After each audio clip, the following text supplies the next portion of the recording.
E se nós pudéssemos substituir Cristo?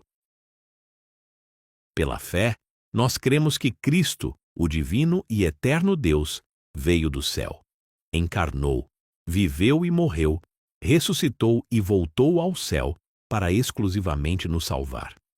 Um Deus, assassinado por sua própria criação, massacrado pelos nossos erros e atacado pelas forças das trevas, pagou com sua vida e sangue o preço vil de erros que ele nunca cometeu. Vitorioso, é recebido no céu e se assenta à direita do Pai, completando para sempre e de uma só vez o plano que nos dá, hoje, acesso ao Santo dos Santos.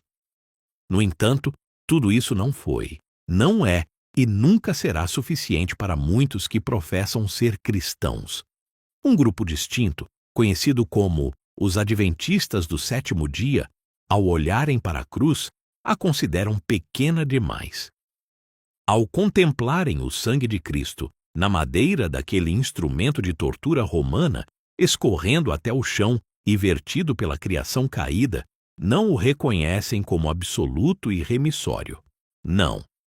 Adventistas reconhecem que algo estava faltando para completar o incompleto da cruz.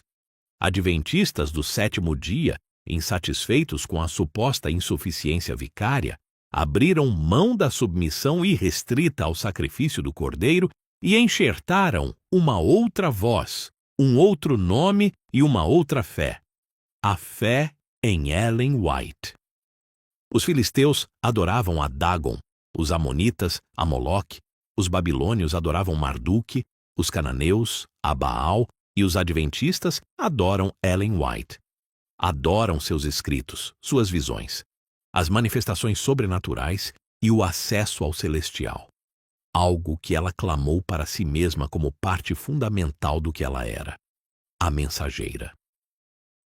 Ao entrar num templo adventista do Sétimo Dia, a balança das equivalências se altera, pois a cruz, que deveria ser o centro e a ponte para a salvação, se torna no Sétimo Dia um adorno ao redor que embeleza as crenças distintivas. E Cristo, o justo, que entrou no Santo dos Santos após sua ascensão, já não representa, através de seu testemunho, o espírito da profecia, mas é forçado a dividir título e autoridade com uma pecadora, por quem ele derramou seu próprio sangue.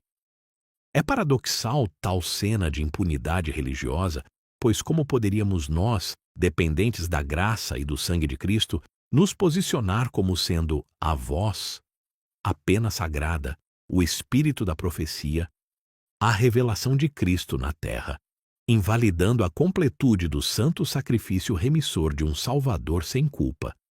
Por nós? Pagãos adoram deuses feitos de barro e pedra, de madeira ou pedras preciosas, mas o adventista usa o Calvário como palanque para uma deusa pecadora de carne e osso, porque é mais fácil usar a fé das pessoas na cruz do outro, no sangue do outro e na vitória eterna do outro como fonte de energia para uma luz menor. Mateus, que escreveu um dos maiores livros da Bíblia, no capítulo 6, verso 24, disse de forma muito clara e direta que ninguém pode servir a dois senhores, porque ou há de odiar a um e amar ao outro, ou se dedicará a um e desprezará ao outro. No entanto, adventistas do Sétimo Dia até os dias atuais continuam vivendo numa dualidade pseudo-cristã onde a Trindade possui 4 pessoas. E a quarta não é aquela que estava na fornalha. Não é aquela pessoa que curou os cegos, que acalentou o aflito e que abraçou aquele que estava preso às correntes. Não. Essa quarta pessoa e seus escritos são uma contínua e autorizada fonte de verdade, proporcionando conforto, orientação, instrução e correção à igreja. Mas, se Timóteo vivesse hoje entre nós, com certeza não gostaria de ver suas palavras, escritas em seu segundo volume, no capítulo 3, verso 16, deturpadas de forma tão suja. Adventistas são pagãos. Muitos não sabem disso, mas a maioria sabe. O adventista se submete a Ellen White como os romanos adoravam a Saturno. Muitos foram enganados no adventismo, considerando que eles são uma igreja evangélica ou aqueles que estudam e ensinam a Bíblia. Mas como o próprio quarteto Arautos do Rei ironicamente cantava: se ele não for o primeiro em teu coração, então já não é mais nada, não passa de uma ilusão. Não existe cristianismo no adventismo. O que existe é o cristianismo de Ellen White.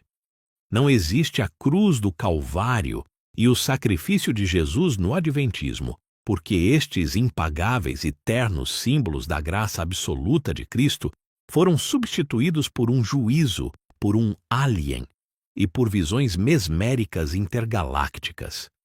Colocar Ellen White dentro de Cristo foi a forma mais prática de deturpar a fé, de alterar a salvação e precificar o acesso ao Santo dos Santos.